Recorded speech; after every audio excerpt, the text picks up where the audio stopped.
Salutations, viewers. My name is GameDame, and welcome back to another one of GameDame Reacts. We are watching the official gameplay overview trailer for the new Assassin's Creed Nexus VR. Thanks so much for your patience, guys. Last week was kind of crazy. This week's going to be kind of crazy. Haven't gotten a chance to sit down and react to some stuff just because it's holiday season. But let's go ahead and watch the official gameplay overview trailer for Assassin's Creed Nexus VR. Nexus is the first game. I feel like Assassin's Creed would be super cool, though. It's the first time that you can play Assassin's Creed in first person. It's the first time you can play multiple assassins in the same game. So across 3 different settings, 3 different assassins, and the full range of iconic AC actions like Hidden Blade, Stealth, Combat, Leap of Faith, Parkour, Climbing, Throwing Knives, all these types of weapons, the Tomahawk of Connor, all of that. It is really cool. Yeah, with Connor, fuck yeah. Make it a true AC experience. I feel like VR for this is just one of the iconic. It should have came sooner, but I'm glad it didn't when it did. In Nexus, running across the rooftops in large open urban areas is something that really is so fundamental to the brand that I didn't feel like we could compromise on it. So the team has done some amazing technical wizardry to allow the player to basically approach all these maps from 360 degrees. You can see it, you can climb it. Oh, that's so cool. I love that. From Venice to Greece to Boston and even especially since you were limited in the game to climb certain things. On the ground, scale the walls, climb the rooftops. VR allows you to perceive depth in the environment beyond, when you play on a TV screen, on a normal screen. This is really defining for Assassin's Creed, and the way you can look at the environment and see all obstacles and buildings and basically everything you can see that you think you can grab on, you can in game. Okay, so it's really intuitive as that's well. Really cool. Yeah, like that. Now they elaborated on that. It's really nice that they've added that for anything that the user thinks they can do. Side of the building. There's flinging, so you can actually throw yourself up, sideways, even backwards, like across a street, which is really cool to do. There's sort of feet-to-feet jumps where you're landing and you keep going. Then there's feet-to-grab jumps, so you jump, you have to grab, mantle, and keep going. Or there's, these swing bars. You're sprinting, you're parkouring, you jump, you grab the swing bar, you do this gesture, just like you would in real life, which is what VR is all about. Yeah. Right? Simulate the actual experience, and then you keep going in that flow. I wonder how much room you actually need to use VR for some of these games, because I know some you don't need that much room, but for shit like this, I feel like you need a lot more room. Like, look how much room he has. And pulling your camera, your head over, and kind of leaning and peeking to see an enemy. We've even built in things like cracks and holes in the walls where you can kind of peek through there, and it's a use of head tracking there, but you feel really sneaky and you're spying on the guards in the other room. In the environments, you'll have dynamic objects, a vase, whatever. Oh, that's so cool. It'll crash on the ground and make a sound and distract a guard that way, and you're actually doing the physical throw yourself. Instead of doing it really easy with a button. The whistling feature. So you do this with a gesture, you make a ring with your hands and you bring it to your mouth area, we're tracking your hand position, and you hear the assassin whistle. Oh, that's and that cool. will call the guard over, and you can stab them in the bush and pull them in, or whatever it is that you want to do. That is actually really, I was about to say, what were they going to do with the whistle? All right, let's see how the combat's going to be. The Hidden Blade, I would say, is the most important feature in the game, really. Oh, yeah, for fucking sure. There ain't no way. You trigger on the controller and you flick your wrist open and the blade comes out. Everybody who tried it, it was always their favorite thing in the game. As we know, I mean, it's the number one fucking, appeal to Assassin's Creed was this. What is really neat about Nexus is this is the first time that players will get to play Cassandra with her Hidden Blade. Oh, that's so cool. I don't know how true to the story, true to the canon, true to the character. How accurate it is for her Hidden Blade to go through armor right like that. It's fully motion control, so you slash your sword, you move yourself forward and back, and you can dodge a bit on the side. It's really blocking, attacking, and what we call opportunity windows. So when you block, an enemy will come and swing their weapon at you, and you need to physically put your sword or tomahawk in the way of it and block. Just like I wonder if this makes people actually better fighters. Then you'll stagger them and create this opportunity. They just don't have the fear of dying in their eyes. More damage. We want to I say that very loosely. loosely. Like a master Very, assassin, very but it's going to loosely. take time to learn it because you're actually doing your physical gestures and, you know, having to time things. Didn't They all have a realize my primary shit was so weapon. loud. Connor has the tomahawk. Ezio and Cassandra both have a sword. They all have some kind of ranged weapon. Connor and Cassandra both have bows, and Ezio has a one-handed crossbow.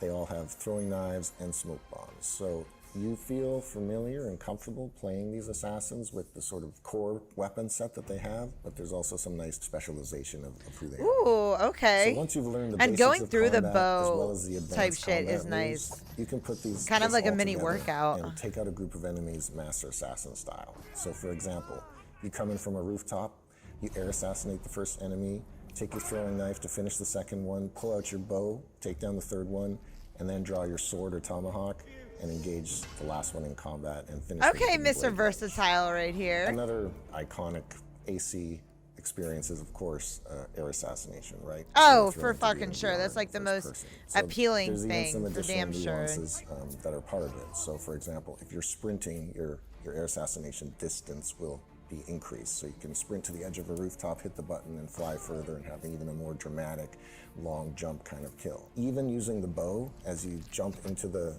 air assassination, that slow-mo that we turn on can give you enough time to fire an arrow in midair like a badass master assassin. Hell yeah, I love that. Yeah, I love the arsenal that they're giving you, So like comfort starting for out VR with. is really essential. I mean, because it's the key arsenal that you have. Any nausea. That was a priority from the start. Oh yeah, Luckily, I've been nausea working on for this fucking subject sure. for I'm the quite nauseous many years. girl. There is lots of options to make full locomotion in the world comfortable. There is vignetic system. There is a tunnel vision. It's quite effective to make the game comfortable. We I also like have that a they really teleport, thought of that. locomotion feature which allows to remove completely locomotion through the space if you need or if you want. Auto parkour is one that allows basically parkour to be done automatically, so you just have to look where you want to go. You are going to see previews of the jumps you're going to make, and you don't need to press buttons, you don't need to do particular actions, but we had to make sure that it still feels like Assassin's Creed and it still feels like you are doing parkour. And Yeah, you are I'm making the curious about choices. all the accessibility And also, options that they doing the have leap for of faith. VR. That's amazing in VR. Might not be for everyone, or it might be fearful for some people. We developed that I can feature understand called that. Fear of Height, so it allows you to turn on and off some grid to basically show you what's the ground in your real play space. Or you can even That's toggle so a 3D smart. grid I didn't even around think you, about and that. It allows you to understand that actually your ground is very close by, so it helps people that might be afraid of heights, even if you can't reach out, or it's uncomfortable to reach out over your shoulder, or it's uncomfortable for you to hold buttons, or things like that, then we have something for you. We try to really develop many features to make the game fun and enjoyable by everyone through testing. I'm actually comfort and impressed. I would have not accessibility of thought the about game. Fear of Heights We've seen that for this. Almost everyone can be comfortable with the game. There's a feature for them because we developed lots of comfort features and we developed lots of accessibility features.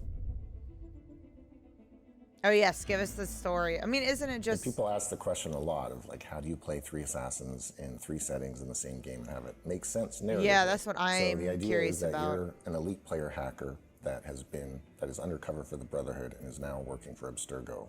Dominica Wilk is the main character from Abstergo who has you jumping through memories of 3 different assassins who have at some point in their lives encountered these artifacts that Abstergo is looking for. She's actually played by Marina Baccarin, which is really exciting for us. It is a new story. I not love a port that. of I these knew she looked previous games or assassins. familiar. But at the end of the day, the biggest, most fundamental pillar of the game that we want to deliver to fans is becoming a master assassin, right? Physically stepping into the shoes of these characters and performing all those actions you watch your avatar do over the years, physically doing it yourself. And that is the real fantasy of Nexus, is actually being a master assassin yourself. November 16th, that is when it's coming to MetaQuest. I do think they have... Oh. In my day, Fucking ads, I swear to God.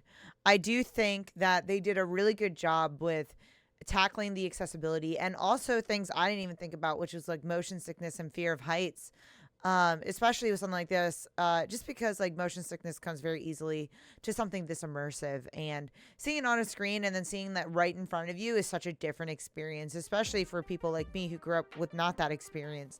I bet it's a lot easier for like Gen Zers and below who have access to some sort of headset of this nature just like the virtual reality nature, I mean. And I'm curious to see how they handle updates and still tackle. Well, the first off, the graphics keep looking better and better, and I think that's really cool. I think Assassin's Creed is probably going to be one of the more complex VR games, but I was also not a VR gamer. I do want to get the VR set one day. I just do not have the time or the money to get a VR set, and also the space. Do not have a lot of space, but let me know in the comments down below if you guys are excited for Assassin's Creed Nexus VR. Do you think this changes the game for Assassin's Creed? And what do you think this brings to the table? I think overall this brings a new perspective and makes the Assassin's Creed games a little bit more fun, since I think they are repetitive. While this doesn't ignore the repetitiveness, this brings a whole new experience to them. So I think it makes it different just for that reason alone. But I digress, and I want to hear what you guys think, so let me know in the comments down below. But that is all the time I have for you guys today. Thank you guys so much for watching. I highly appreciate your time as always. But please do not forget to subscribe and follow not only to my YouTube, but to my Twitch. You guys know where my YouTube is at. You can find my Twitch at twitch.tv/thegamedame. Thanks, guys, and I'll see you in the next video. Bye-bye.